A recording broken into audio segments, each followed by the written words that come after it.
কোন আল্লাহর প্রতি অবিশ্বাসকারী মানুষ জান্নাতে যাবে, কেন যাবে না বুঝছেন তো? যেটা বিশ্বাস করে সেখানে যাবে না। এরপর প্রশ্ন হলো, জোহরের কিছুক্ষণ আগে সফরে বের হয়েছি, এখন আমি জানি আসরের আগে ওখানে কিছুতেই পৌঁছতে পারবো না, এক্ষেত্রে জোহরের নামাজকে আসরের সাথে পড়তে পারবো কিনা, পারবো নাকি কাজা হয়ে যাবে? সফরে জোহর, আসর এবং মাগরিব, ইশা এগুলো মুসাফির ব্যক্তি জমা করতে পারবে কিনা, অর্থাৎ একত্র করতে পারবে কিনা, এটা ফোকায়ের মধ্যে পার্থক্য আছে। ইমাম আবু হানিফা রাহিমাহুল্লাহ গবেষণা অনুযায়ী, কোন হাদিস অনুযায়ী উনি গবেষণা করে ওনার থর্ড বলে যে না, মুসাফির সফরে জোহর, আসর এবং মাগরিব, ইশা এই ওয়াক্তগুলো একটাকে আরেকটার সাথে মিলিয়ে পড়বে না, তবে জমায় সুরি করবে। জমায় সুরি কি? দৃশ্যত একত্র করা, জোহরকে লাস্ট ওয়াক্তে পড়া, আসরকে ফার্স্ট ওয়াক্তে পড়া, এটা এক প্রকার জমা। এটার প্রবক্তা আমরা। অন্যান্য অনেক ফোকায়ে কেরাম বলেন যে না, নবী করিম সাল্লাল্লাহু আলাইহি ওয়াসাল্লাম বিভিন্ন হাদিস থেকে বোঝা যায় সফরে জমা করার কথা হতে জোহর এবং আসর মুসাফির একসাথে পড়ে ফেলতে পারে, জোহরকে দেরি করে আসরের সাথে অথবা আসরকে আগে জোহরের সাথে আবার মাগরিব একসাথে পড়তে পারে। এই দুই রকমের মত ফোকায়ে কেরামের মধ্যে আছে, এবং এটা নিয়ে আমাদের মধ্যে অনেকে আছে সুবিধা নেই, সুবিধা নেওয়া যায় নাই। মাসআলা যেখান থেকে যেটা সুবিধা হলো সেখান থেকে সেটা নিয়ে নিলেন, এটা হলো আপনার প্রবৃত্তির অনুসরণ, কোরআন হাদিসের অনুসরণ হবে না। এরকম রোগ আমাদের মধ্যে আছে না নেই? যেখানে যেটা সহজ হয়, সুবিধা হয়, ওখান থেকে শুনে আছে না, এটা করা যাবে না। আল্লাহ আমাদের বুঝার তৌফিক দান করুন। মাজার জিয়ারত করা আর মাজার সিজদা করার মধ্যে পার্থক্য কি?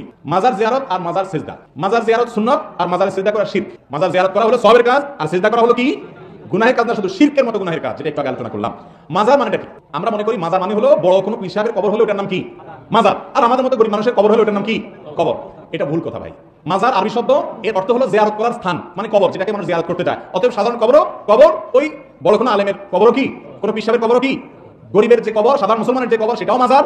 আবার যে অর্থে এটাকে মাজার বলছেন, একই অর্থে বড় কোনো আলেমের কবর কি, মানে জিয়ারত করার জায়গা। অতএব যে কোনো কবর জিয়ারত করা ভালো, কিন্তু সেখানে গিয়ে তার কাছে কিছু চাওয়া বা সিজদা করা, এটা কিনা ভালো না, এটা হলো শিরক করা। আমরা মনে করি কবরবাসীর কাছে কিছু চাওয়ার জন্য যাওয়া যায় না, কবরবাসীকে বরং দিতে যান কি, দোয়া দিতে যান। সালামু আলাইকুম তারা কওমুন, তোমাদের শান্তি বর্ষিত, দোয়া হলো না তাদের জন্য, এজন্য কবরে যাবে। আমরা জানি যে কিয়ামতের সময় আল্লাহর নাম অনুযায়ী আমাদেরকে জান্নাত এবং জাহান্নাম দেওয়া হবে। আবার আমরা এও জানি যে মেরাজের সময় নবী করিম সাল্লাল্লাহু আলাইহি ওয়াসাল্লাম দেখেছেন যে জাহান্নামে অধিকাংশ সংখ্যক মানুষ নারী।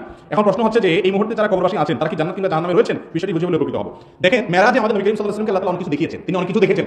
জাহান্নামের অনেকগুলো দৃশ্য দেখেছেন। সুদখোরকে কিভাবে শাস্তি দেওয়া হচ্ছে, একজনকে শাস্তি দেওয়া হচ্ছে, তিনি সেই দৃশ্য দেখেছেন, দেখে জিজ্ঞাসা করেছেন জিবরিলকে, তাকে কেন শাস্তি দেওয়া হচ্ছে? বলা হয়েছে অমুক অপরাধের কারণে। এরকম বিভিন্ন লোকের শাস্তির দৃশ্য দেখেছেন। আবার কোন সাহাবীর জুতার আওয়াজ জান্নাতে শুনতে পেয়েছেন। এখন প্রশ্ন হলো, জান্নাত জাহান্নাম তো মানুষ সেখানে প্রবেশ করবে তো কিয়ামতের ময়দানে বিচারের পর, নবী করিম সাল্লাল্লাহু আলাইহি ওয়াসাল্লাম আগে থেকে জান্নাত জাহান্নাম মানুষ পেলেন কোথা থেকে? প্রশ্ন বুঝতে পারছেন? এই প্রশ্নের উত্তর হলো, প্রথমত আলামুল গায়ব বা অদৃশ্যের জগৎ সম্পর্কে আমরা ধারণা করতে পারি, কল্পনা করতে পারি, তার প্রকৃত বাস্তবতা ইলম একমাত্র কার আছে? ঈমান বিল গায়বের দাবি এটা, যে গায়ব সম্পর্কে যদি বিস্তারিত কোনো বিশদ বর্ণনা না থাকে, তাহলে সেক্ষেত্রে যেটুকু বর্ণনা আছে ওইটুকুর ধরন এবং কাইফিয়ত অবশ্যই কোনো না কোনো আছে আল্লাহর উপর সেখানে ন্যস্ত করা। হতে পারে সেটা ডেমো বুঝেন, যেমন মানে এটা যখন শাস্তি দেওয়া হবে তখন তার দৃশ্যটা এরকম হবে, এরকম একটা দৃশ্য আল্লাহ বলেন তাকে দেখিয়েছেন। হয়তো আরো কোনো ধরন থাকতে পারে, আল্লাহ আলাম। বাকি মেরাজে তিনি দেখেছেন সত্য, আবার এটাও সত্য যে মানুষ জান্নাত জাহান্নামে যাবে হলো কখন? বিচার দিবসের ফয়সালার পরে, আর আগে না। এরপর প্রশ্ন হলো, অনেক সময় ট্রেনে যাত্রা করি কিন্তু টিকিট কাটি না, আমার নামার সময় ভাড়াও চায় না, তখন ভাড়া না দিয়ে নেমে পড়ি, এক্ষেত্রে গুনাহ হবে কিনা? আবার মাঝে মধ্যে অর্ধেক রাস্তা টিকিট কাটি শুধু। ভাই, বান্দার হক নষ্ট করলে গুনাহ শুধু হবে না, এমন গুনাহ হবে যে গুনার মাফ আল্লাহ নিজে করবেন না, ওই বান্দার কাছ থেকে কিয়ামতের ময়দানে মাফ নেওয়া ছাড়া উপায় থাকবে না। তো এই ধরনের পরিস্থিতি যদি হয় তাহলে টিকিট কি করবেন? কথার কথা 50 টাকা টিকিট ফাঁকি দিয়েছেন, বুঝেন নাই তখন, এখন আল্লাহর ভয় আসছে যে ট্রেনের টিকিট 50 টাকা ফাঁকি দিয়ে আপনি চলে গেছেন, টিকিট কাটেন নাই, ওই ট্রেনের টিকিট এখন 50 টাকার স্ট্যান্ডিং টিকিট কিনবেন, কিনে ওটা ছিঁড়ে ফেলে দিবেন, ট্রেনে আর উঠবেন না। তাহলে টাকাটা কোম্পানি পেয়ে গেল, রেল কর্তৃপক্ষ পেয়ে গেল, আপনিও দায়মুক্ত হয়ে গেলেন। বুঝেন নাই কথা? বুদ্ধিটা বুঝেন নাই? আপনি যত টাকা টিকিট ফাঁকি দিয়েছেন যোগ বিয়োগ করে দেখলেন সব মিলে 500 টাকা হয়েছে, বা 2000 টাকা হবে, বেশি হবে না। তাহলে এবার রেলের টিকিট ফাঁকি দিয়েছেন, আপনি তো জানেন কোন রুটে চলাফেরা করেন, কিশোরগঞ্জ টাকা, আপনি এই রুটে চলাফেরা করে ফাঁকি দিয়েছেন, সব মিলে আমার এতবার হবে, এত টাকা বেশি না, অত টাকা ট্রেনের টিকিট কিনে, স্ট্যান্ডিং টিকিট কিনে সেটা ছিঁড়ে ফেলে দিলেন, আপনি ট্রেনে উঠলেন না, কিন্তু টাকাটা ঢুকিয়ে দিলেন, তাহলে টাকাটা মালিক পেয়ে গেল কি করো না? আপনি দায়মুক্ত হয়ে যাবেন ইনশাআল্লাহ। এরপর প্রশ্ন, প্রতিবেশীর হক কতটুকু? প্রতিবেশীর হক হলো তাকে কষ্ট না দেওয়া। প্রতিবেশীর হক কি ভাই? আপনার কোনো আচরণ দ্বারা যেন সে কষ্ট না পায়। আপনি জোরে কোরআন তেলাওয়াত শুনতেছেন, তার ঘুমের ক্ষতি হচ্ছে, এটা প্রতিবেশীর হক নষ্ট। আর গান শুনলে তো কথাই নেই। আপনার কোনো আওয়াজ দ্বারা, আপনার মোরগ দ্বারা, আপনার হাঁস দ্বারা, আপনার সন্তান সন্ততি দ্বারা, আপনার বাচ্চা কাচ্চা দ্বারা, আপনার গরু ছাগল দ্বারা, আপনার নিজের দ্বারা কোনোভাবে প্রতিবেশীর যেন কষ্ট না হয়, এটাই হলো প্রতিবেশীর মেইন হক। নবী করিম সাল্লাল্লাহু আলাইহি ওয়াসাল্লাম বলেছেন, লা ইউমিন ওয়াল্লাহি লা ইউমিন ওয়াল্লাহি লা ইউমিন, ওই ব্যক্তি ঈমানদার না, ওই ব্যক্তি ঈমানদার না, ওই ব্যক্তি ঈমানদার না কে? মান লা ইয়ামানু জারুহু, প্রতিবেশী তার হাত মুখের ক্ষতি দ্বারা নিরাপদে থাকতে পারে না। অতএব প্রতিবেশী যাতে আপনার ক্ষতি দ্বারা ক্ষতিগ্রস্ত না হয়, এটাই হলো তার মূল অধিকার। দ্বিতীয় অধিকার হলো, আল্লাহ আপনাকে কোনো নিয়ামত দিয়েছে, আপনার প্রতিবেশীকে সেখানে শহীদ করবেন। নবী সাল্লাল্লাহু আলাইহি ওয়াসাল্লাম বলেছেন, গোশত রান্না করেছো, ঝোল বাড়িয়ে দাও, যাতে প্রতিবেশী বাসায় একটু পাঠাও। আমরা ছোটবেলায় দেখেছি বাংলাদেশের প্রতিটা জেলা, প্রতিটা অঞ্চলে কালচার ছিল, মা চাচিরা ভালো কিছু রান্না করলে, বাজার থেকে ভালো কিছু আনলে, এমনকি ফলমূল আনলে, পাশের বাড়িতে পাশের ঘরে একটু একটু হাদিয়া পাঠাইতেন। এখন এগুলো আছে আর নাই, সব ইয়ানুস, সব স্বার্থপর। মোরালিটি, মূল্যবোধ, নীতি নৈতিকতা, আদর্শ এগুলো আর মুসলমানদের থেকেও হারিয়ে গেছে। অত এগুলো সব ভালো মুসলমান হওয়া যাবে না। এরপর প্রশ্ন হলো, কোন আলেম, নেতা বা ব্যক্তির অন্ধ অনুসরণ করা ঠিক হবে কিনা? অন্ধ অনুসরণ, যার শুনছি সব মানছি, সামিআনা ওয়া আতানা, শুনলাম এবং মানলাম, এটা কার বেলায়? শুধু আল্লাহর বেলা এবং তার রাসূল সাল্লাল্লাহু আলাইহি ওয়াসাল্লামের বেলা। আল্লাহ রাসূল সাল্লাল্লাহু আলাইহি ওয়াসাল্লাম ছাড়া আল্লাহর জমিনে অন্য কোনো মানুষ এমন নাই যার যা শুনবো সব অন্ধের মতো মানবো। এরকম কোনো মানুষ দুনিয়াতে একজনও আমার সব কথা মানবেন, আমি সেই মানুষ না। আমি বড় বড় ইমামরা পর্যন্ত তাদের নিজেদের ব্যাপারে তারা জানিয়েছেন, এবং তাদের শিষ্যরা যারা ছিলেন তারাও অন্ধের মতো তাদের অনুসরণ করেননি। ইমাম আবু হানিফা রাহিমাহুল্লাহ, তার যত মাসআলা ছিল, হাজার হাজার শত শত মাসআলা, তার ছাত্র ইমাম জুফর, ইমাম মুহাম্মদ, ইমাম আবু ইউসুফ রাহিমাহুল্লাহ, তারা তাদের উস্তাদের কথা নেন নাই, কারণ তাদের কাছে মনে হয়েছে দলিলের দিক থেকে কোন আলোকে শক্তিশালী না, সেজন্য উস্তাদের কথা তারা নেন নাই। এর নাম হলো ইসলাম। এর নাম হলো কি ভাই? মুহাম্মদ সাল্লাল্লাহু আলাইহি ওয়াসাল্লাম ছাড়া আল্লাহর জমিনে আর কোনো মানুষ এমন নেই অন্ধের মতো তিনি যা বলবেন সব শুনবো। একটা কথা আছে ফার্সিতে, একটা কবিতা, ওয়াজের ফাঁকে ফাঁকে আপনারা শুনেন, বমে সাজ্জাদ রঙ্গি কোন গারাত পীরে মগা গোয়াত কে সালিক বে খবর নবুয়াত জরা হো রুসনে মনজিলহা। ফারসি কবিতা। এটার অর্থ হলো তোমাকে যদি পীরে মগা কোনো এরকম পীর, যে পীর খুব অভিজ্ঞ, সে যদি বলে তোমার জায়নামাজে মদ দিয়া এটাকে মাখাও, তাহলে তুমি সেটা করো, কারণ মদ হালাল না হারাম তোমার চাইতে সে বেশি জানে। সুবহানাল্লাহ বললেন, নাউজুবিল্লাহ বললেন। আল্লাহ তাআলা মদ হারাম করেছেন, এখন যদি পিশাব খাইতে বলে বা এটা মাখাইতে বলে, আপনি সেটা করবেন না করবেন না? এটা করার কোনো সুযোগ আছে?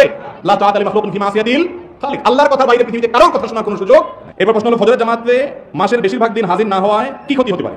মাসের বেশিরভাগ দিন ফজর নামাজে হাজির হন না, কি ক্ষতি হবে? ক্ষতিটা হবে ইমানদারের খাতা থেকে নামটা কাটা গিয়ে মুনাফিকের খাতায় নাম উঠবে। আমার কথা না, নবী করিম সাল্লাল্লাহু আলাইহি ওয়াসাল্লামের কথা। তিনি বলেছেন ফজরের নামাজ এটা মুনাফিকদের জন্য পড়াটা অনেক কষ্টকর হয়ে যায়। আপনার ফজর নামাজ পড়তে খুব বেশি কষ্ট হয়, তাহলে এবার আপনি নিজেকে নিয়ে চিন্তা করেন যে আপনার নাম মুনাফিকদের খাতায় থাকার সম্ভাবনা আছে।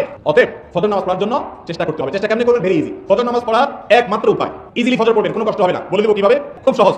এই পদ্ধতি অবলম্বন করলে ফজর নামাজ আপনার জন্য এত ইজি হয়ে যাবে, একবারে পানির মতো সোজা হয়ে যাবে। সেটা হলো এশা পড়ে সাথে সাথে শুয়ে যাবে। এশা পড়ে সাথে সাথে ফজর নামাজ পড়া সহজ হবে না কঠিন হবে? আরে ভাই, 4টা বাজে দেখবেন যে ঘুম শেষ, কাজ আর খুঁজে পাইতেছেন। কত ঘুমাতে পারে একটা মানুষ? একান্ত যদি ঘুম পাগল মানুষ অনেকে আছে, 12-14 ঘন্টা ঘুমালে ওটা মস্তিষ্ক থাকে না। ওইরকম বেদিশা মানুষ হলো ভিন্ন কথা। বাকি এশার পরে যদি তাড়াতাড়ি শুয়ে যান, ফজর নামাজ পড়া অটোমেটিক হয়ে যাবে, সহজ হবে ইনশাআল্লাহ। আর ফজর নামাজ না পড়লে লক্ষণ খারাপ, মুনাফিকদের তালিকায় নাম থাকার কথা আছে, ইমানদারের তালিকা থেকে নাম সরে যাওয়ার আশঙ্কা আছে। এবার প্রশ্ন হলো, শবে মেরাজে কোনো রোজা বা আমল আছে কিনা? দয়া করে কোনো হাদিস থেকে আমাদেরকে বলবেন। দেখেন, শবে মেরাজ, নবী করিম সাল্লাল্লাহু আলাইহি ওয়াসাল্লামের যে রাতে মেরাজ হয়েছিল সেটা হলো শবে মেরাজ। সেটা হয়েছে 1400 বছর আগে, 1400 বছরের বেশি সময় আগে এটা হয়েছে। এখন কি কারো মেরাজ হয়? তাহলে মেরাজ তো একবার হয়েছে নবী করিম সাল্লাল্লাহু আলাইহি ওয়াসাল্লাম, এটা কি প্রতি বছর করে ঘুরে ঘুরে আসে? মেরাজ প্রতি বছর আসে না। হ্যাঁ, যেই রাতে তার মেরাজ হয়েছে প্রতি বছর ওই রাত ওই তারিখটা যদি ঘুরে আসে এটাকে মেরাজ বার্ষিকই বলা যেতে পারে। যাই হোক, নবী করিম সাল্লাল্লাহু আলাইহি ওয়াসাল্লামের মেরাজ সম্পর্কে হাফেজ ইবনে হাজার আসকালানী, ইমাম ইবনে তাইমিয়া, ইমাম ইবনে কাইয়িম রাহিমাহুল্লাহ সহ পৃথিবীর বড় বড় পণ্ডিত আলেম যারা আছে, যাদের ইলম থেকে উপকৃত হওয়ার কোনো উপায় নেই এমন অবস্থা, সেই সমস্ত মুহাদ্দিস এবং উলামাদের বক্তব্য হলো নবী করিম সাল্লাল্লাহু আলাইহি ওয়াসাল্লামের মেরাজ হয়েছে এটা সত্য নয় বরং মহাসত্য। কিন্তু কোন মাসে হয়েছে, কোন তারিখে হয়েছে, এই বিষয়ে নবী করিম সাল্লাল্লাহু আলাইহি ওয়াসাল্লামের কোন হাদিস থেকে পরিষ্কারভাবে স্পষ্টভাবে বিশুদ্ধ কোনো বর্ণনা দ্বারা কোনোভাবে প্রমাণিত না। আমরা যারা 27 তারিখে রজবের 27 তারিখে শবে মেরাজ উদযাপন করি, আমাদের এই উদযাপনের কোনো ভিত্তি নাই। আমার কথা না, ইবনে হাজার আসকালানী রাহিমাহুল্লাহ বলেছেন যে অনেকে এটা করে, এর কোনো ভিত্তি, গ্রহণযোগ্য কোনো ভিত্তি নেই। ভাইরা আমার, মাস তো বটে, সনটা পর্যন্ত সাহাবীরা ফিক্স করে দিয়ে গেছেন এমন কোনো বর্ণনা পাওয়া যায় না। অনেকে বলেছেন রমজান মাসে মেরাজ হয়েছে, অনেকে বলেছেন রজব মাসে হয়েছে, অনেকে বলেন জিলকদ মাসে হয়েছে, অনেকে বলেছেন রবিউল আউয়াল মাসে হয়েছে। এই সবগুলোর ব্যাপারে মুআররিখিন এবং ইতিহাসবিদদের, মুহাদ্দিসদের মন্তব্য আছে। বিধায় 27 রজব মেরাজ হয়েছে এই মর্মে কোনো বিশুদ্ধ বর্ণনা নাই। এটা হলো প্রথম কথা। নাম্বার 2, দ্বিতীয় কথা হলো মেরাজ রাসূল আকরাম সাল্লাল্লাহু আলাইহি ওয়াসাল্লাম জীবনে হয়েছে হিজরতের আগে মক্কা, এরপরে তিনি মদিনায় হিজরত করে আসলেন, আর অনেক বছর বেঁচে ছিলেন, সাহাবীরা বেঁচে ছিলেন, খুলাফায়ে রাশিদিন বেঁচে ছিলেন। প্রতি বছর একবার করে একটা রাতে মেরাজের রাতে উদযাপন করা, রাতে আমল করা, দিনে রোজা রাখা, এর কোনো বর্ণনা না রাসূল আকরাম সাল্লাল্লাহু আলাইহি ওয়াসাল্লাম থেকে প্রমাণিত, না খুলাফায়ে রাশিদিন থেকে সাব্যস্ত, না সাহাবায়ে কেরাম থেকে সাব্যস্ত। কথা কি বুঝতে পারছি? কোনো বিশুদ্ধ হাদিস থেকে এরকম কোনো কিছু প্রমাণ হয় না। যেই রাতটা ফিক্সই না, সেখানে সেই রাতে আমল আবার দিনে রোজা রাখা কিভাবে প্রমাণ হতে পারে? বিধায় শবে মেরাজ কেন্দ্রিক কোনো রোজা অথবা কোনো নামাজ রাত জেগে করার নির্দেশ কোরআন অথবা হাদিস থেকে সাব্যস্ত বা প্রমাণিত নয়। কথা কি বুঝতে পারছি? আপনারা এখন প্রশ্ন করবেন যে হুজুর এটা কেমনে হতে পারে? নবীজির মেরাজ হয়েছে, সাহাবীরা কেমনে তারিখটা সংরক্ষণ করলো না? এটা তো বুঝে আসে না। এটা এই জন্য বুঝে আসবে যে দেখেন, আজকাল আমরা যেরকম দিবস পূজারি বুঝেন, কিশোরী দিবস পালন। কিশোরী কি? ঠ্যাং ভাঙা দিবস, পেট ব্যথা দিবস, বাপ মরা দিবস, জন্ম দিবস, বিয়ের দিবস, হ্যাঁ, গালবাথা দিবস, ভালোবাসা দিবস, বাবার দিবস, মা দিবস, দিবস করতে করতে আর কোনো বাকি নাই। সবকিছুর জন্য দিবস আছে, এখন কাজ শুরু হবে। এই যে দিবস উদযাপন আমাদের মধ্যে, এই দিবস উদযাপনের কালচার সাহাবীদের যুগে 1400 বছর আগে পৃথিবীতে এইভাবে ছিল না। কিছু হইলে দিবস উদযাপন। সাহাবীরা কি করতেন? নবী সাল্লাল্লাহু আলাইহি ওয়াসাল্লাম মেরাজ থেকে কি নিয়ে এসেছেন সেগুলো ধারণ করতেন। আর আমাদের মধ্যে সেগুলো ধারণ করার খবর নাই, শুধু দিবস পালন। ঠিক না? ঠিক। যে ছেলে বাবা দিবসে বাবার যায় অনেক বেশি ভালোবাসা দেখা, বেশিরভাগ ক্ষেত্রে দেখা যায়, কিছু ব্যতিক্রম থাকতে পারে, বেশিরভাগ ক্ষেত্রে দেখা যায় যে সে আসলে অন্য সময় বাবার খোঁজ খবরও নেয় না। এই জন্য দিবসের দিন তার হঠাৎ করে বাবার কথা মনে পড়ে। যে সারাদিন বাবাই মহব্বত করে, তার কাছে দিবসের দিন আবার কি দিবসের গায়ে তিনি কি, তার সাথে পুরো বছরই কি বাবা দিবস। যে বাবার অনুগত সন্তান, তার কাছে 365 দিন কি বাবা দিবস। আর যে বাবার কথা সারা বছর ভুলে থাকে, তার কাছে একদিন হলো কি বাবা দিবস। অতএব মুসলমান মেরাজের শিক্ষাকে সারা বছর ধরে রাখবে, এক রাতে ইবাদত বা নামাজ নয়। হাদিস দ্বারা প্রমাণিত নয়। বর্তমান শিক্ষা ব্যবস্থা কি দাজ্জালের শিক্ষা ব্যবস্থা? দাজ্জাল আসার পূর্বে যে ফিতনা আসবে তার মধ্যে কতগুলো ফিতনা আসা বাকি? ফ্রি মিক্সিং সম্পর্কে কিছু বলেন। দাজ্জাল আসবে, দাজ্জালের মূল কাজ কি থাকবে? দাজ্জালের মূল কাজ থাকবে সে নিজেকে আল্লাহ দাবি করবে। নিজেকে কি দাবি করবে? আল্লাহ তাআলা যেরকম সব কিছু করতে পারেন এমন একটা সিস্টেম ডেভেলপ হবে, এবং দাজ্জাল আসবে যে সে নিজেকে আল্লাহ দাবি করার মতো ক্ষমতা তার হাতে থাকবে। সে মৃতকে জীবিত করতে পারবে, জীবিতকে মৃত করতে পারবে। তার হাতে জান্নাত জাহান্নাম থাকবে, রুটি এবং পানি নহর তার পিছনে ঘুরবে। তার মানে সমস্ত পৃথিবীর রিজিক তার কাছে যাবে। আজকে গোটা পৃথিবী জুড়ে আস্তে আস্তে ক্ষমতাগুলো, সম্পদগুলো সব আস্তে আস্তে নির্দিষ্ট ব্যক্তি গোষ্ঠীর হাতে চলে যাচ্ছে, তার থেকে যাচ্ছে না। এবং এইভাবে হতে হতে হয়তোবা আল্লাহ রাব্বুল আলামিন দাজ্জালের মুখোমুখি করবেন পৃথিবীর মানুষকে। দাজ্জাল আসবে সেটা মহাসত্য, কিন্তু দাজ্জাল এসে মানুষকে দ্বিধায় ফেলে দিবে যে আল্লাহ যে সবকিছু পারে, দাজ্জালই তো সবকিছু পারে। আজকাল দেখেন বিজ্ঞানের একটু ভেলকি দেখে, কিছু উন্নতি প্রযুক্তি দেখে, আল্লাহর সৃষ্টি, এগুলো দেখে আমাদের অনেক মুসলমানের সন্তানরা তারা বলে যে বিজ্ঞান তো সবকিছু পারে। আল্লাহকে বিজ্ঞানের সাথে কম্পেয়ার করে, আল্লাহর সৃষ্টিকে আল্লাহর সাথে কম্পেয়ার করে ঈমান হারা হয়। আছে না নাই? ভাইরা আমার, কিয়ামত যত নিকটবর্তী হবে, ঈমান রক্ষা করার এই চ্যালেঞ্জ আরো বেশি হবে। দাজ্জাল যখন আসবে সে সব কিছু করতে পারবে, বিজ্ঞান কোত্থেকে এত কিছু করতে পারে, সে সব পারবে। এই চ্যালেঞ্জটা আমাদের সামনে আসছে। ঈমানদার ঈমানকে ধরে রাখা এই টাইমগুলোতে খুবই জটিল। এই জন্য অনেকগুলো আমল আছে, অনেকগুলো আপনার উপায় আছে, যে উপায়গুলো অবলম্বন করলে দাজ্জালের ফিতনা থেকে বাঁচা যাবে। তাদের একটা হলো সূরা কাহফের প্রথম 10টি আয়াত যদি কেউ মুখস্থ রাখে, তেলাওয়াত করে, পড়ে, ধারণ করে, উপলব্ধি করে, আল্লাহ তাআলা তাকে দাজ্জালের ফিতনা থেকে বাঁচিয়ে রাখবেন। ওই সময় যদি আপনি পান, ঈমান রক্ষা করা কঠিন হবে। কত কঠিন হবে জানেন? আজকাল এই যে কোথাকার কোন বাদামালা কি বাদামের গান বলে, সব ওটার পিছনে ছুটি, কোথাকার কে কি বলে, সব ওটার পিছনে ছুটি। আর দাজ্জাল সমস্ত পাওয়ার সংরক্ষণ করবে, সে নিজেকে আল্লাহ বলে দাবি করবে এবং অনেক কিছু দেখাবে, অলৌকিক ক্ষমতা। এগুলো দেখে দুর্বল ঈমানদার মুসলমানরা যে দলে দলে পঙ্গপালের মতো মুসলমান থেকে খারিজ হয়ে কাফির হবে, সেটা বোঝা যায় কি যায় না? এই সময়টাতে যদি আল্লাহ আপনাকে দুনিয়াতে বাঁচিয়ে রাখে, হেফাজত থাকার জন্য অনেকগুলো আমল আছে। তার একটা আমল এটা, আরেকটা আমল হলো শেষ বৈঠকে একটা দোয়া নবী করিম সাল্লাল্লাহু আলাইহি ওয়াসাল্লাম করতেন, আল্লাহুম্মা ইন্নী আউযু বিকা মিন আযাবিন নার ওয়া আযাবিল কবর ওয়া আউযু বিকা মিন ফিতনাতিল মাহইয়া ওয়াল মামাত ওয়া আউযু বিকা মিন শাররি ফিতনাতিল মাসিহিদ দাজ্জাল। আল্লাহ দাজ্জাল ফিতনা থেকে আপনার কাছে পানা চাই। প্রতি নামাজে নবী করিম সাল্লাল্লাহু আলাইহি ওয়াসাল্লাম পানা চাইতেন। আর আমাদের কবর নেই দাজ্জাল কি, আমাদের দাজ্জাল আমাদের বন্ধু বান্ধব কারণ না। আল্লাহ তাআলা মুসলমানদের চেতনা যেন ফিরে আসে সেই তৌফিক দান করুন। তো যে সিস্টেম আমাদেরকে আল্লাহ অবাধ্য করে, যে সিস্টেম আমাদেরকে কুফরিকে মেনে নিতে বাধ্য করে, সেই সিস্টেম দাজ্জালি সিস্টেম। এতে কোনো সন্দেহ। শবে বরাতের হালুয়া রুটি খাওয়া যাবে কিনা সহিহ মাসলা যদি দিতেন, ভাই হালুয়া রুটি সারা বছর খাওয়া যাবে, শবে বরাতেও খাওয়া যাবে, ওই হিসাবে সারা বছর যেভাবে হালুয়া রুটি খাওয়া যায়, শবে বরাতেও খাওয়া। যে ব্যক্তি সারা বছর খায় না, শুধু শবে বরাতে খায়, তাকে জিজ্ঞেস করতে হবে তুমি এই দিন কেন খাও? তো অনেকে উত্তর দিবে কারণ নবী সাল্লাল্লাহু আলাইহি ওয়াসাল্লামের নাকি আপনার উহুদের ময়দানে দাঁত ভেঙে গেছে যুদ্ধে, সেজন্য তিনি দাঁত দিয়ে আর কিছু খেতে পারেন না, হালুয়া খাইছেন, এজন্য আপনি হালুয়া খেয়েছেন। সুবহানাল্লাহ। ভাই রাসূল আকরাম সাল্লাল্লাহু আলাইহি ওয়াসাল্লামের উহুদ যুদ্ধ হয়েছে কোন মাসে? তো শাবান মাসে হয় নাই। কিভাবে হালুয়া রুটি খাবে এই মাসে? এটা তো ভুল, ভুয়া, ভিত্তিহীন কথা। আপনি হালুয়া খাইতে মনে চাইছে, মাসআলা বানায় না, রাসূলুল্লাহ মিথ্যা কথা বলেন কেন? আপনি খান হালুয়া, খান করছে, কিন্তু মাসআলা বানায় হালুয়া খাবেন না, এগুলো ভুল, এগুলো বিচ্যুতি।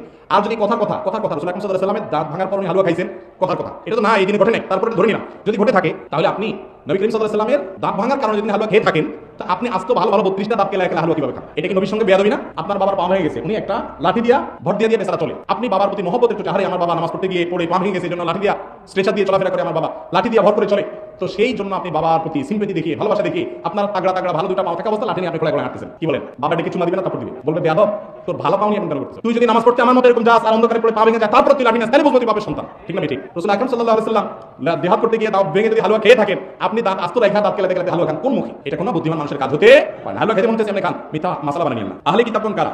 আহলে কিতাব বলা হয় আসমানি কিতাবে বিশ্বাসী যারা, যেমন ইহুদি এবং খ্রিস্টান। ইহুদি আল্লাহ নবী মুসা আলাইহিস সালামকে, আর খ্রিস্টান আল্লাহ নবী ঈসা আলাইহিস সালামকে বিশ্বাস করে এবং তাদের প্রতি আহলে কিতাবকে বিশ্বাস করে, হোক বিকৃত রূপ, তারপর তারা আহলে কিতাব, তাদের বেস বা ভিত্তি হলো কি? আসমানি গ্রন্থ এবং নবী রাসূল। অন্যদের মতো না, মুশরিকদের মতো না, বৌদ্ধদের মতো না, তাদের কোনো আসমানি কিতাব বা কোনো নবী ভিত্তিক ধর্ম না। এজন্য নবী ভিত্তিক ধর্ম, আসমানি কিতাব ভিত্তিক ধর্ম যেটা, সেটা হলো আহলে কিতাবদের ধর্ম। নামাজে মহিলাদের পর্দা কেমন হবে? বউ শাশুড়ি দ্বন্দ্ব, স্ত্রী স্বামীর কথা শুনে না, এখন আমার করণীয় কি? মহিলাদের নামাজের মধ্যে পর্দা হবে, আপাদমস্তক পুরোটা ঢাকবে, মুখমণ্ডলটা শুধু খোলা থাকবে, দুই হাতের কবজি খোলা থাকবে, পুরো শরীরে তারা ঢাকবে, এমনকি চুল ঢাকবে, গলা কাঁধগুলো সব ঢাকবে, হাতের গোছাটাগুলো সব ঢাকবে। এজন্য শাড়ি পরে যদি কোনো মা বোন নামাজ পড়তে চান, তারপরে আরেকটা ওড়না দিয়ে, যাতে এগুলো কোনটা প্রকাশ না হয় সেদিকটা তাকে এনশিওর করতে হবে, তারপর তার নামাজ হবে। কারণ নামাজের মধ্যে মহিলারা পুরো শরীর সতর হিসাবে ঢাকতে হয়। আর বউ শাশুড়ি ঝগড়া, যে দেখেন আমাদের পারিবারিক যে কলহগুলো হয়, শাশুড়ি বৌমার পিছিয়ে, বৌমা শাশুড়ির পিছনে বা লাগালাগি করে, আমি সবসময় বলি পাটাপুতার এই ঘষাঘষির মধ্যে ছেলে হিসেবে আপনাকে অত্যন্ত বিচক্ষণ হতে হবে, তাহলে ইনশাআল্লাহ আবার কাম করতে পারবেন। আপনি মায়ের ধাক্কা খেয়ে বউর কাছে এসে পড়বেন, আবার বউ ধাক্কা দিয়ে মায়ের কাছে এসে পড়বেন, বুঝেন কথা? মার কাছে যায় আপনি মার অনুগত থাকবেন, আবার বউর কাছে এসে আপনি একবার ইনোসেন্ট স্বামী থাকবেন, কথা বুঝেন নাই? এবং এটার জন্য এর পাশাপাশি এর চেয়ে মৌলিক কাজের সেটা হলো যে দিন তাদেরকে দেওয়ার চেষ্টা করে। দেখেন শাশুড়ি বৌমার প্রতি জুলুম করে, অবিচার করে, পিছিয়ে লেগে থাকে কেন? কারণ ইসলাম নেই, সেই ইসলাম বুঝে নেই। ইসলাম বলে কারো পিছিয়ে যেন না লাগা হয়, তার জন্য ভালো গুণগুলো দেখা হয়, তার জন্য পিছনে গোয়েন্দাগিরি করা না হয়। শাশুড়িরা এটাকে নিজের আবশ্যক মনে করে। বাড়ির একেবারে গোয়েন্দা বিভাগের প্রধানের দায়িত্বে মা থাকে, গোয়েন্দা বিভাগের বিশেষ দায়িত্ব পালন করে আপনার বোনরা, বোন ননদরা, তারা এই যে কাজগুলো তারা করে কেন করে? কারণ তারা বুঝে না ইসলাম, তাদেরকে ইসলামটা বোঝানোর চেষ্টা করে। আবার বউয়ের শাশুড়িকে সহ্য করে না, সেটা কেন হয়? সেটা ওই জন্য হয় যে ইসলামটা সে বুঝে নেই, তাদেরকে ইসলাম বোঝানোর চেষ্টা করেন, এটা স্থায়ী সমাধান। বাকি খবরদার বউ শাশুড়ি ঝগড়াঝাটির মধ্যে আপনি বোর কথায় আপনি মাথা গরম করে মার সাথে বেয়াদবি করবেন না, আবার মা উল্টাপাল্টা কথা বলছে সেটার জন্য প্রভাবিত হয়ে মার প্রতি দুর্বল হয়ে বোর গোষ্ঠী উদ্ধার করবেন না, বরং ব্যালেন্স করার চেষ্টা করবেন। মাঝখানে থাকা পুরুষ মানুষ শুধু ঘষা খাবেন, পাটাপাটা, বুঝতে পারছেন? চোপও করবেন না, নড়াচড়া করবেন না, সব জায়গায় বোকা সাজবেন, বোর কাছে বলবেন যে শোনো আমার মা কদিন বেঁচে থাকবে, আর কদিন আমার মাঝে উল্টাপাল্টা আমি দেখতেছি, কি করবো বলো? মা না হয়তো আজকে দেখতাম সেটা কথা বলতাম, মা তো কিছু বলতে পারতেছি না, তোমার যেরকম আল্লাহ তোমাকে সোনা বানাবে বানা আসো, মা তো আমি বুঝতেছি তোমার কষ্ট হচ্ছে, আল্লাহ দেখবে, আল্লাহ তোমার সবল এত তৌফিক দান করো, এগুলো বুঝাবেন। তখন আপনার বউ বলবে কি? বলবে একটু বিকুপ আমার স্বামীটা, আপনার দোষ দিবে না, বলবে যে কি একটু বোকা শোনা, মানুষটা ভালো, মানুষটা ভালো, কিন্তু সে একটু বোকা, এই জন্য সে সাইজ করতে পারতেছে না আমার শাশুড়ি, বুঝতে পারছেন? আবার শাশুড়ির কাছে বলবেন কি? মার কাছে যা বলবেন কি? বলবেন মা পরের ঘরের মেয়ে কি আশা করো তার কাছ থেকে? অমানুষ হলে তার শাস্তি সে পাবে, অমানুষ বলেন না, আবার ভালো হলে বলবেন না, কথার কথা কিছু, সে তো অমানুষ হয়, তাহলে অমানুষের শাস্তি সে পাবে না। আমি শুধু রাসূল সাল্লাল্লাহু আলাইহি ওয়াসাল্লাম কখনো কোনো স্ত্রীর গায়ে হাত তোলেন নাই, এই হাদিসের কারণে আমি আজকে আমার হাত ধরে রাখছি। মা বুঝতে পারছেন? মাকে বুঝাবেন যে মা তোমার মহব্বতে আমি কত কিছু করতে পারি, মা হয়তো উল্টাপাল্টাই করতেছে, কিন্তু মা তো বেদবি করা যাবে না। এখন মা কি করবা? সহ্য করো, আল্লাহ আপদ সোজা করে দেখে দেখ আল্লাহ উসফুস করবেন, ভাবছ করে এমন যে আপনি দুনিয়া উল্টে পাল্টেছেন। তখন মা বলবে কি? ছেলে আমার মাশাআল্লাহ, ছেলে আমার ভালো ছেলে, কিন্তু আমার ছেলে সোজা সরল, এই জন্য বই শুনতে পারি। তখন দেখবেন মা খুশি। এখন আপনি হয়তো বলবেন এই 2 নম্বর করা জায়েজ আছে কিনা? আমি বলবো হ্যাঁ জায়েজ। দুজন মানুষের মধ্যে যখন গন্ডগোল লাগে, গন্ডগোল মিটানোর জন্য 2 নম্বর করা কি আছে? সোলাহ বা মীমাংসার জন্য 2 নম্বর করা জায়েজ। এই 2 নম্বর করা না জায়েজ হবে না। মার কাছে ভালো থাকবেন, ওর কাছে ভালো থাকবেন, সব জায়গায় গিয়ে আবার সকল করি করেন, বুঝতে পারছেন? এর কাছে গিয়া ওর বদনামে, ওর কাছে গিয়ে বদনামে হারাম, এটা সকল করি। কিন্তু এখানে শুধু মীমাংসার জন্য তাও বদনামি মিথ্যা কোনো অপবাদ দিবেন না, বোঝানোর চেষ্টা করবেন। আল্লাহ আমাদের বোঝানোর তৌফিক দান করুন। শবে বরাতে রাতে দল বেঁধে কবর জিয়ারত করা যাবে কিনা? শবে বরাতে অর্থাৎ লাইলাতুন নিসফ মিন শাবান, শাবানের মধ্য রজনীতে রাত কবর জিয়ারত করার বিষয়ে নবী করিম সাল্লাল্লাহু আলাইহি ওয়াসাল্লাম থেকে যে হাদিস, এই কথা আমরা জানি, শুনি, বর্ণনা আছে, সেই বর্ণনা বিশুদ্ধ নয়, সেই বর্ণনা সহিহ নয়, যার কারণে শবে বরাত বা লাইলাতুন নিসফ মিন শাবানকে কেন্দ্র করে কবর জিয়ারত করা এটা সুন্নাহ দ্বারা সাব্যস্ত কোনো আমল নয়। আমি ডিশ ও ইন্টারনেটে কাজ করি ও বিল তুলতে হয়, তখন বিভিন্ন মহিলাদের সাথে কথা হয়, নামাজ কালাম করি, সঠিক পথে চলতেও চেষ্টা করি এই চাকরি করা যাবে কিনা। ভাই, যখন কেউ হালাল চাকরি বা কোনো চাকরি সংক্রান্ত হালাল হারাম বিষয়ে প্রশ্ন করেন তখন আমাদের খুব বেশি টেনশনে পড়ে যেতে হয়, কারণ আমরা জানি ওয়াদাকাত আলাইনাল আরদু বিমা রাহাবাত, এই পৃথিবীটা ঈমান এবং তাকওয়ার উপরে চলতে চায় যারা, তাদের জন্য সংকীর্ণ হয়ে গেছে। এই দুনিয়াটা তাদের জন্য কি হয়ে গেছে? কিয়ামত যত নিকটবর্তী হবে এটা আরো বেশি সংকীর্ণ হবে, ঠিক না? ঠিক। যাদের কাছে হালাল হারামের বাজ বিচার নাই, আল্লাহর ভয় নাই, জান্নাতের প্রত্যাশা নাই, নামে মুসলমান, তাদের জন্য কোনো ব্যাপার নেই, সে সবকিছু করতে পারে। যে আল্লাহকে ভয় করে, তাকওয়া তার অন্তরে আছে, এই চেতনার কারণে সে যেখানে সেখানে হাত দেয় না, বাজ বিচার করে চলে, বিবেক বুদ্ধি খরচ করে চলে। একজন তার নফস এবং প্রবৃত্তির গোলামি করে, আরেকজন আহকামুল হাকিমিনের গোলামি করে। যে আহকামুল হাকিমিনের গোলামি করে সে হারাম হালাল বাজ বিচার করে, যার কারণে মুদি দোকান দিতে যাবে, বিড়ি বেচা লাগে, সিগারেট বেচা লাগে, হালাল না হারাম, জায়েজ না জায়েজ। এইভাবে কোন একটা হাড়ের ব্যবসা করে, রঙের দোকানদারি করে, অন্য কিছু করে, তো কোম্পানির মাল কিনতে আসে, পার্চেসিং এর অফিসার আসে, লোক আসে, আন্ডার বাউচার করতে হয়, খালি বাউচার দিতে হয়, বাউচার বেশি লিখতে হয়, নাহলে কাস্টমার থাকে না, আছে না নাই? প্রতিটা কাজে এইভাবে হারাম ছাড়া টিকে থাকাটা এখন চ্যালেঞ্জের বিষয় হয়ে গেছে, কঠিন বিষয় হয়ে গেছে। ভাই, জান্নাত কি খুব সহজে আল্লাহ দিয়ে দিবেন না চ্যালেঞ্জ নিতে হবে? আপনাকে চ্যালেঞ্জ নিতে হবে আমাদের। আপনি যদি ডিজিটাল লাইন, ইন্টারনেটের লাইনে আপনার বিল তোলেন, বিশেষ করে ইন্টারনেটের লাইনে যদি বিল তোলেন, ইন্টারনেট ভালো খারাপ সব করতে পারে, তাহলে সেক্ষেত্রে মহিলা কাস্টমার, এই ক্ষেত্রে না শুধু দোকানদারি করেন, আপনি মহিলা কাস্টমারের সাথে আপনার কথা বলতে হয়, নিজের নজরকে হেফাজত করে তার দিকে না তাকিয়ে আপনি কথা বলেন। এটাতে সে যদি মনক্ষুণ্ণ হয়, তাহলে সেক্ষেত্রে আপনি আপনার সার্ভিস দিয়ে তাকে বোঝানোর চেষ্টা করেন, আপনার দিকে না তাকিয়ে আপনাকে আমি অপমান করছি না বোন, বরং আপনাকে আমি শ্রদ্ধা করছি, আপনার সার্ভিসে কোনো ত্রুটি আমি করছি না, আমার সবটুকু উজাড় করে দিয়ে আপনার সার্ভিস দেওয়ার চেষ্টা করছি। আমি একটা কাপড়ের দোকানের সাধারণ কর্মচারী অথবা মালিক, আমি আপনার দিকে তাকাচ্ছি না, কিন্তু আপনাকে সব মাল দেখাচ্ছি, সত্য কথা বলছি, আপনাকে সহায়তা করছি আপনার ডিসিশন নেওয়ার ক্ষেত্রে। আপনার আন্তরিকতা দ্বারা ওই মহিলা বুঝবে যে ভদ্রলোক আমার দিকে তাকাচ্ছে না তার আল্লাহর নিষেধাজ্ঞার কারণে, কিন্তু সে আমাকে কোনো অপমান করছে না, হেয় প্রতিপন্ন করছে না, ইগনোর বা অবজ্ঞা করছে না, সেজন্য সে আমার দিকে তাকাচ্ছে না, ব্যাপারটা সেরকম না। এটা যদি বুঝতে পারেন কাস্টমার, ইনশাআল্লাহ সে আপনার ওজরটা মানবে কি মানবে না। এরপরে যদি কোনো কাস্টমার না মানে, না আমার দিকে কেন তাকাইলে না, এরকম কপাল পোড়া, এরকম হতভাগা এবং নির্বোধ কোনো মহিলা যদি থাকে, তার দিকে তাকালে তাকে নিয়ে কি মায়ের মতো পবিত্র চিন্তা করার কথা, পুরুষের কি চিন্তা করার কথা, চারটা সে বুঝেন। আপনি কি চিন্তা করেন, সবাই চিন্তা করে, ঠিক না? ঠিক। যে তার স্ত্রীকে বাহিরে এভাবে বেপরদা বের করে দেন, আপনার স্ত্রীকে দেখে মানুষ কি চিন্তা করে, আপনি অন্য সুন্দরী মহিলাদেরকে দেখে কি চিন্তা করেন, মানুষ চিন্তা করে। অতএব মানুষকে জিজ্ঞাসা করতে হবে, বিবেকে জিজ্ঞাসা করলেই পর্দা বিধানের তথ্যটা বোঝা যাবে কি যাবে না। অতএব যারা এই ধরনের কাজ করবেন তারা নজরকে হেফাজত রেখে করবেন। আল্লাহ তাআলা তৌফিক দান করুন। নামাজ পড়া অবস্থায় যদি পেছন দিয়ে বায়ু আসতে চায়, আটকে নামাজ শেষ করা যাবে কিনা? যেমন জামাতে সালাতের সময় সামনের কাতারে থাকলে কিভাবে যাব? দেখুন, সালাতের মধ্যে যদি কারোর বায়ুর প্রেসার চলে আসে, অবশ্যই তিনি সেটা ধরে রেখে সালাত আদায় করবেন, এতে কোনো অসুবিধা নাই। কিন্তু সালাতের আগে, ধরেন সালাতের বাকি আছে আর 10 মিনিট, আর সময়টা হলো কনকনে শীতের সময়, আপনার বায়ুর প্রেসার আসছে, তখন যদি আপনি চাপাচাপি করে ধরে রাখেন যে 10 মিনিট আমি যদি পার করতে পারি, সাথে আর 5-7 মিনিট যোগ করলে এই 15-20 মিনিট এটা সহ্য করতে পারলে আমার ঠান্ডা পানিতে ওযুটা করা লাগে না, এই চিন্তা থেকে যদি আপনি চাপাচাপি করে আটকায় রাখেন, তাহলে সেটা কিন্তু গর্হিত কাজ, সেটা কিন্তু ভুল, অন্যায় কাজ। কারণ আপনার এই চাপাচাপি করে আটকায় রেখে যদি নামাজ পড়েন, নামাজে মনোযোগ থাকবে না। কারো অসুস্থতা আছে, বয়স্ক মানুষ, পানি খুব ধারে কাছে নাই, এই মুহূর্তে নামাজ না পড়লে অসুবিধা হয়ে যাবে, এবং ভিন্ন কিছু থাকলে, এক্সট্রা কিছু থাকলে ভিন্ন কথা। সচরাচর এই শীতের সময় আমরা অনেকে চাপাচাপি করে ওযু ধরে রাখি, অনেকে আবার এটা নিয়ে বাহাদুরি দেখায়, আজ জোহরের সময় ওযু করছি আমি, ওইটা দিয়ে কি পার করে দিছি, এসা পার করে দিছি। হ্যাঁ, যদি আপনার প্রেসার বেগ না আসে, বায়ুর বেগ না আসে, আপনি পার করেন, অসুবিধা নেই, কিন্তু বেগ আছে তাও আপনি ধরে রেখে বীরত্ব জাহির করতেছেন, আপনি বীর না, আপনি ভীরু। ভীরু বুঝছেন, মানে কাপুরুষ কেন? ঠান্ডা পানি আপনি ভয় পেয়ে যাচ্ছেন, এত ভয় কি আছে? পানি লাগলে মারা যাবেন। নবী করিম সাল্লাল্লাহু আলাইহি ওয়াসাল্লাম বলেছেন, আলা আদুল্লুকুম আলা মা ইয়ামহুল্লাহু বিল খাতায়া ওয়া ইয়ারফাউ বিহি দারাজাত। এমন আমলের কথা তোমাদেরকে আমি শিখাই দিব না যে আমলের মাধ্যমে আল্লাহ তাআলা তোমাদের গুনাহ মাফ করে দিবেন আর তোমাদের মর্যাদা বৃদ্ধি করে দিবেন? সাহাবী কেরাম রাসূল অবশ্যই বলেন, আমরা এটাই চাই। তো নবী করিম সাল্লাল্লাহু আলাইহি ওয়াসাল্লাম তিনটি আমলের কথা বলেন। তার ভিতরে একটি হলো ইসবাবুল ওযুই আলাল মাকারি, কষ্ট হয়, ওযু করতে মন চায় না, তারপরে আপনি সাহস করে ওযু করলেন, এই আমলটার মাধ্যমে আল্লাহ গুনাহ মাফ করেন, মর্যাদা বৃদ্ধি করেন। এজন্য নামাজের মধ্যে বায়ুর বেগ বেশি আসলে আপনি অবশ্যই ইবাদতে লিপ্ত আছেন, সেজন্য চাপাচাপি করে ধরে রাখতে পারেন। কিন্তু নামাজের বাইরে আপনার আর 5-10-15-20 মিনিট আছে নামাজের, মাগরিবের পরে এখন পেশাবের বেগ আসছে, তারপর আপনি ধরে রাখছেন যে না, এশা ছাড়া করা যাবে না, এশাটা শেষ হয়ে গেলে আমি যাই শান্তি মতো ছেড়ে দিব, তাহলে আপনি নামাজটাকে মনোযোগের সাথে আদায় করলেন না, এজন্য সেটা দোষণীয়। আর নামাজের মধ্যে যদি কারো বায়ুর বেগটা এত বেশি আসে, যেটা আটকে রাখতে পেছার অবস্থা বেশি খারাপ, ওই অবস্থা কাহিল হয়ে যাবে, এবং এরকম ভয়াবহ পরিস্থিতি যে হয়তো কাপড় চোপড় নষ্ট হওয়ার আশঙ্কা হতে পারে। এরকম যদি হয় তাহলে তার জন্য ওইটা ছেড়ে দেওয়া কি হবে না, গুনাহ হবে না, জায়েজ হবে ইনশাআল্লাহ। রমজান মাসে সাহরির সময় আযান দিলে খাবার কিংবা পানি খাওয়া যাবে কিনা এবং রোজা হবে কিনা? আমরা অনেক সময় শুনছি অনেক মুরব্বিরা বলতেন যে যতক্ষণ পর্যন্ত পছন্দ দেখা যায় ততক্ষণ পর্যন্ত খাওয়া যায়। এই জন্য দেখা যায় যে সাহরির আগ দিয়া দরজা জানালা সব আটকে দিতে, বাইরে আলোচনা না আসে, যাতে পছন্দ ততক্ষণ পর্যন্ত দেখা না যায় ততক্ষণ পর্যন্ত কি যাওয়া যাবে, খাওয়া যাবে। এটা ভুল ভাই। আল্লাহ কোরআনে বলেছেন যে হাত্তা ইয়াতাবায়ানা লাকুমুল খাইতুল আবিয়াদু মিনাল খাইতিল আসওয়াদি মিনাল ফাজর। এখানে যে আল্লাহ তাআলা বলেছেন যে সাদা সুতা কালো সুতা থেকে পৃথক করা পর্যন্ত খাওয়া যাবে, এখানে ওই সাদা সুতা কালো সুতা মানে সাধারণ সুতা না, এর মানে হলো আকাশের যে সাদা ভাব কালো ভাব, ওইটাকে খাইতুল আবিয়াদ খাইতুল আসওয়াদ বলা হয়েছে কোরআনে। যাই হোক, তো এরকম কোনো কথা নাই, ফজরের ওয়াক্ত শুরু হয়ে গেছে আর সাহরি খাওয়া যাবে, তার আগ পর্যন্ত সাহরি খেয়ে শেষ করতে হবে। হালাল পণ্য কিস্তিতে বিক্রয় করা জায়েজ নাকি না জায়েজ? কোনো পণ্য যদি হালাল হয় তাহলে সেটা নগদে বিক্রি করা যেমন জায়েজ আছে, কিস্তিতে কেনা বেচা করাও কি আছে, জায়েজ। একটা জিনিসের দাম 100 টাকা, আপনি একসাথে নগদ 100 টাকাও বিক্রি করতে পারেন, আবার 10 কিস্তিতে সেটাকে 10 টাকা করে 10 মাসে 10 টাকা করে দিয়ে 100 টাকা পরিশোধ করলো ক্রেতা, সেই সুযোগ দিয়ে আপনি কিস্তিতেও বিক্রি করতে পারেন, কোনো অসুবিধা নাই। সাহাবায়ে কেরামদের মধ্যে এই কিস্তিতে কেনা বেচা করার প্রচলন ছিল, এমন বেশ অনেকগুলো হাদিস পাওয়া যায়, যার কারণে কোনো বস্তু কেনা বেচার ক্ষেত্রে নগদে বেচা যেমন জায়েজ, বাকিতে বেচা যেমন জায়েজ, কিস্তিতে বেচাও কি আছে, জায়েজ আছে। এমন কি কিস্তিতে বিক্রি করার কারণে দামের ক্ষেত্রে যে হেরফের হয়, যে কিস্তিতে বিক্রির কারণে হয়তো বিক্রেতা দাম একটু বেশি নেয়, সেটাও হারাম না, সেটাও কি না, হারাম না। কথা কি বুঝতে পারছি? অতএব কিস্তিতে কেনা বেচা করা মৌলিকভাবে কোনো নাজায়েজ বা গুনাহের বিষয় নয়, এটা কিনতেও পারেন, বিক্রিও করতে পারেন। এরপর প্রশ্ন হলো, ইমামের পেছনে নামাজ পড়ার সময় অনেক মানুষ হাত বাঁধা অবস্থায় মোবাইল ফোন আসলে এক হাত ছেড়ে ফোন কেটে মোবাইল বন্ধ করে হাত ধরে, তাহলে কি নামাজের ক্ষতি হবে, অর্থাৎ নামাজ হবে কি? মোবাইলের কল আসছে, ফোন বেজে উঠছে, আপনি নামাজের মধ্যে সালাতের মধ্যে দুই হাত বাঁধা আছেন, এক হাত দিয়ে মোবাইলটাকে নিয়ে বের করে এরপরে আপনি লাল বাটন টিপে আপনি কলটা কেটে দিলেন অথবা মোবাইলটা সাইলেন্ট করলেন, এটা আপনার জন্য জায়েজ আছে কিনা? উত্তর হলো, যদি আপনি আলতো আলতোভাবে খুব সতর্কতার সাথে মোবাইলের গলা টিপে ধরতে পারেন যে মোবাইল ডিস্টার্ব করতেছে, আওয়াজ হচ্ছে, রিংটোন বেজে উঠছে বা অ্যালার্ম বেজে উঠছে, আপনি হাত দিয়ে কথা কথা পাঞ্জাবির পকেটে আছে বা প্যান্টের পকেটে আছে, হাত দিয়ে যার যার মোবাইল তার একটা অনুমান আছে যে কোন জায়গায় বাটনটা আছে, টিপ দিলে থামবে এটা। অতএব ওই গলাটা কোন জায়গায় আছে এটা দেখে গলা টিপ দিয়ে দিলেন, শেষ। এটা করলে আপনার নামাজের কোনো ক্ষতি হবে না। কিন্তু যদি আপনি এটা করতে গিয়ে এত সময় নেন যে একেবারে হাত দিয়ে মোবাইলটা বের করে কে কল দিছে ভালো করে দেখলেন, নামটা কি দেখলেন, দেখে তার মনে মনে দুটো গালিও দিলেন, এরপরে আপনি কাটলেন, অর্থাৎ অনেক কাহিনী করলেন।